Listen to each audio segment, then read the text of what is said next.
Torre Pacheco, a Spanish town in Murcia, has become ground zero in the fight to defend Europe's borders and preserve national identity, after an elderly Spanish man was brutally assaulted, allegedly by a group of North African migrants. Locals said, "Enough is enough."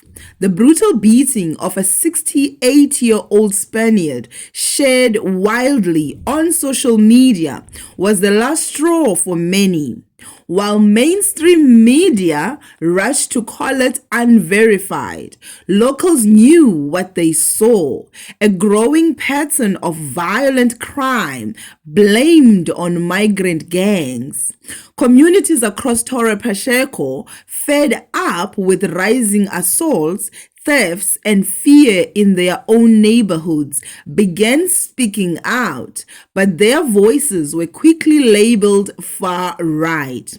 What followed were days of protests, locals marching to take back their town.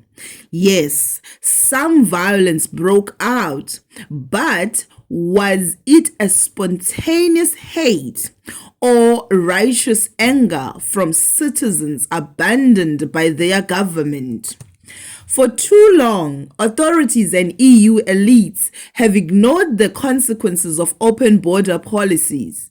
Torre Pacheco is what happens when ordinary people are forced to live with the fallout. Over a dozen arrests were made, but many were Spanish citizens defending their homes. Meanwhile, the foreign suspects tied to the original attack, released or still under investigation. Spain's own hate crime prosecutor called locals human rights violators, but said little about the lawlessness imported into the streets. Mainstream media immediately framed Torre Pacheco as a racist town. But the truth? These are European families fighting for survival in their own neighborhoods, radically transformed by unchecked migrants. What happened in Torre Pacheco isn't isolated. Across Europe, once peaceful communities are erupting as politicians push open borders, globalism over local safety.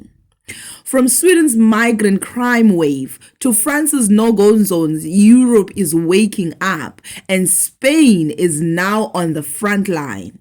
Torre Pacheco was a warning. The people of Spain are rising, not in hate, but in defense of their homeland. Should Spain tighten its immigration laws? Is culturalism working or breaking the countries apart? Don't forget to like and subscribe for more content as we bring you matters that matter.